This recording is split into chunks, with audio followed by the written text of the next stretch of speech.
Are you okay? No. No, why aren't you okay? I'm too old. You're too old.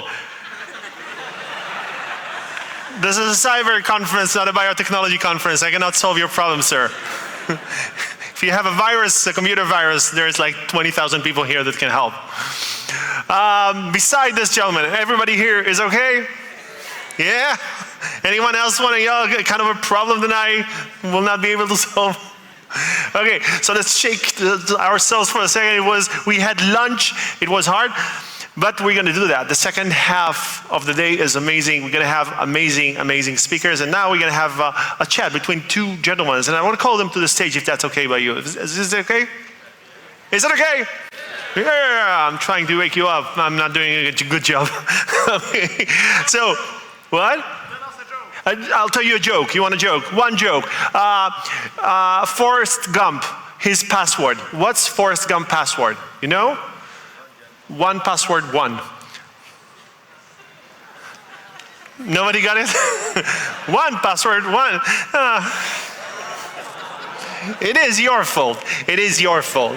This is your fault. I will remember that forever. Okay, the role of cyber in wartime. I want to call to the stage Frank Cilluffo, Director of McCrary Institute for Cyber and Critical Infrastructure Security, Auburn University, and Eric Goldstein, Executive Assistant Director for Cybersecurity and Infrastructure Security Agency, CISA, as you know it. Please, gentlemen, take the stage. Thank you so much for coming. Thank you. Have a wonderful session. Thank you. Well, I don't think I'm going to bring the same energy that we just had here, so awesome job teeing us up.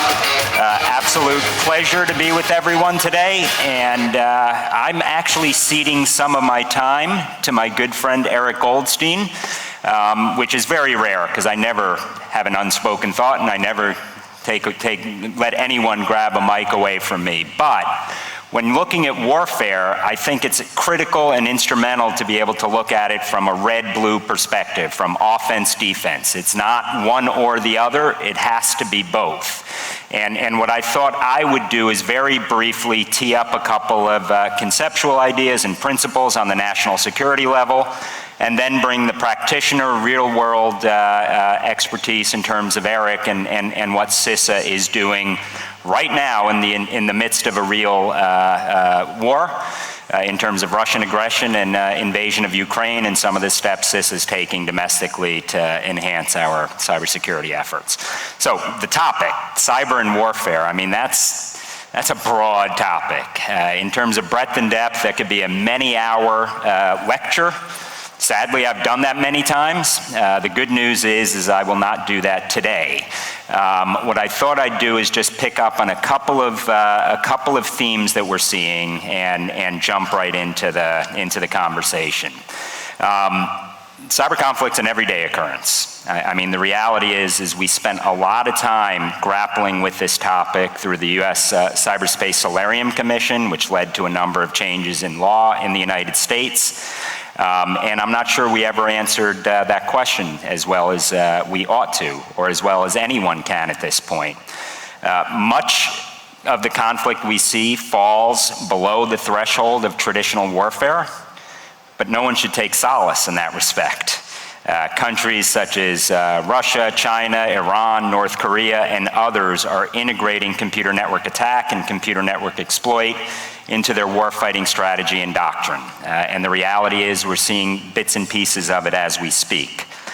Looking ahead, I think it's fair to say that every conflict will have a cyber dimension to it. Sometimes it'll take center stage, other times it will be an enabler to enhance the lethality of more traditional modalities of conflict and warfare. And this may be a provocative statement, but it's not simply about winning the cyber war. We have to win the cyber war, but it's not about winning the cyber war alone. The reality is it's about winning the war and leveraging cyber to make that possible. And I would say the ideological struggle we're dealing with right now, the real war, is between democracies and autocracies. Think Iran, think North Korea, think Russia, think China.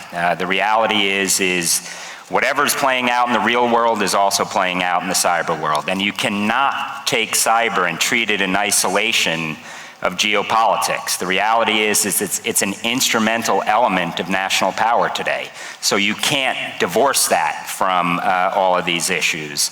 And part of that is cyber resilience. I mean, the reality is it's critically important and integral to our success. If you minimize the impact and consequences that bad actors have, they're going to turn to other modalities and means. So it's critical that we get that right. And to share some of the real world perspectives with us today, Eric, maybe give a little snapshot on Shields Up and hopefully some of what CISA is doing, not only to help our private sector owners and operators, but also our Ukrainian allies. Yep, absolutely. Thanks so much, Frank. And it's really good to be here in what is undoubtedly a really timely topic. You know, the past few months have been really interesting from the cyber defense perspective. And I think most folks in this room are looking at cyber from the defensive lens. And beginning on February 24th of this year, CISA, as with network defenders all over the world, really for the first time had the fundamental question, how do we position ourselves from a national and global cybersecurity context to prepare for and prevent malicious cyber activity proximate to or resulting from a kinetic conflict? We really haven't had this before in such scale in the history of cybersecurity. And at CISA, we did a few things. The first thing we did is say, you know, what is most important here is we catalyze tactical behavioral changes among the cybersecurity ecosystem. And that means a couple things. It means for organizations to drop the thresholds to share information. You know, all of us in our organizations, whether we are a vendor or an enterprise or a government, you know, we have some threshold where we say, we should really tell somebody about whatever we're seeing.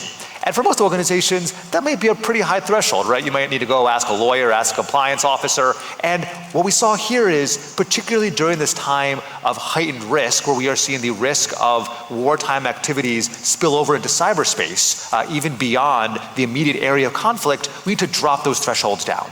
But we also saw this as a unique opportunity to catalyze some of the broader security changes that we've already been evangelizing. And so a lot of the work that we did on our Shields Up campaign was not just the tactical work to say, share information more quickly, make sure your SOCs have overnight staffing, get ready for exigent measures like disconnection if you think you might be at risk, but also to say, if you're an enterprise CISO, now's a really good time to go to your board and say, hey, remember I've been pushing for that security control, been pushing for resilient backups, been pushing for MFA for our admins, now's the time to do it. And we actually in the US saw extraordinary uptake on the ability to drive necessary urgent investments based upon the heightened risk that I think all of us around the world have been feeling in cybersecurity over the past few months. It was also a time, and I mentioned this on the government panel earlier, for us to really catalyze deeper operational collaboration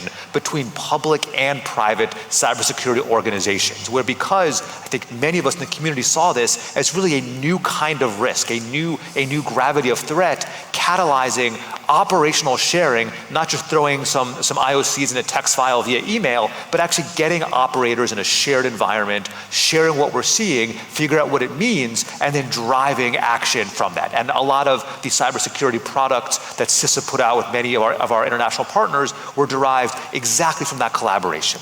And then one more point just on Frank's final note. You know, the most effective way for us to remain resilient against cybersecurity risk, whether in wartime or otherwise, is to move to a place where we are designing and building technology that is intentionally secure and resilient. The only way we can do that on a global scale is if we have standards and practices that institutionalize our values and enable the propagation of democratic principles around the world. And so there is work that we can do ongoing that will ensure that the next time a kinetic conflict has malicious cyber activity tied to it, the technology we are using gives us a base layer of security far more than we have today. And Eric, I want to touch on, I mean, because I'm really glad you underscored the Joint Cyber Defense Collaborative, JCDC. I've been a long critics sort of saying long on nouns, short on verbs. I think I probably testified before Congress 20 years ago, the first time we were talking information sharing, and I felt like we were admiring the problem for a long time. We're finally starting to see some traction, and what do you think it will take for that to become real? And if I can also use that as an opportunity to get your thoughts on how we can work with allies. I mean, at the end of the day, trust is the coin of the realm, right? I mean, and it takes a long time to build and nanoseconds to lose if we don't do it right. So some thoughts on how to make that JCDC all that it can be. I'm not an Army commercial here, but if you can share some thoughts there, and then also where you see some of the joint, that same concept translating into the U.S.-Israeli partnership, for Absolutely. example. What we've seen with our Joint Cyber Defense Collaborative, which is our locus for operational cybersecurity work at CISA in the US, is that we are able to drive extraordinary collaboration within trust groups. And so, for example, at CISA, we have an operational collaboration platform with 25 or so of the world's biggest cybersecurity and tech companies, many of whom are represented at this conference. And what we were able to do in that trust group is catalyze really never before seen collaboration around newly emergent threats and other malicious activity in a real-time asynchronous way that we couldn't do before. But the question now is, how do we scale that out? And recognizing that there is an inherent tension in any sharing group between scale and trust. How do we find the right model where we can bring together trust groups of organizations that have a shared interest in collaboration while keeping those groups small enough that we maintain trust? This is where our partnership with international allies like Israel is so critical, because the cybersecurity ecosystem in Israel is, of course, extraordinarily vibrant. And so there's no reason why partners in Israel need to be integrated inherently in CISA's JCDC. We can work closely with our partners, for example, in the INCD, to ensure that we are closely linked and sharing at a government-to-government level, and we can bring to bear the best technologies and the best capabilities from our relative private sectors, and really have an ecosystem of joint cyber defense collaboratives across our countries. This is a really emergent model, but I think we have proven out that it works in a micro scale, and the question now is, how do we scale it globally and capitalize on all we have learned over the past few months for enduring benefit? Eric, the tyranny of time requires I be a bit of a tyrant. There's so much more here. Let me just underscore one point. I mean, the reality is Israel can't get this wrong. They live in a tough neighborhood. They can't afford to get this wrong. And I might add that small countries like Estonia also lives in a tough neighborhood where they don't have the luxury to get it wrong. Let me just say that beneath that broader undercurrent is a broader ideological set of issues vis-a-vis autocracies and democracies. This is today's war, tomorrow's war, and we can't afford as allies to get that wrong. So thank you, and appreciate everyone listening. Thank you.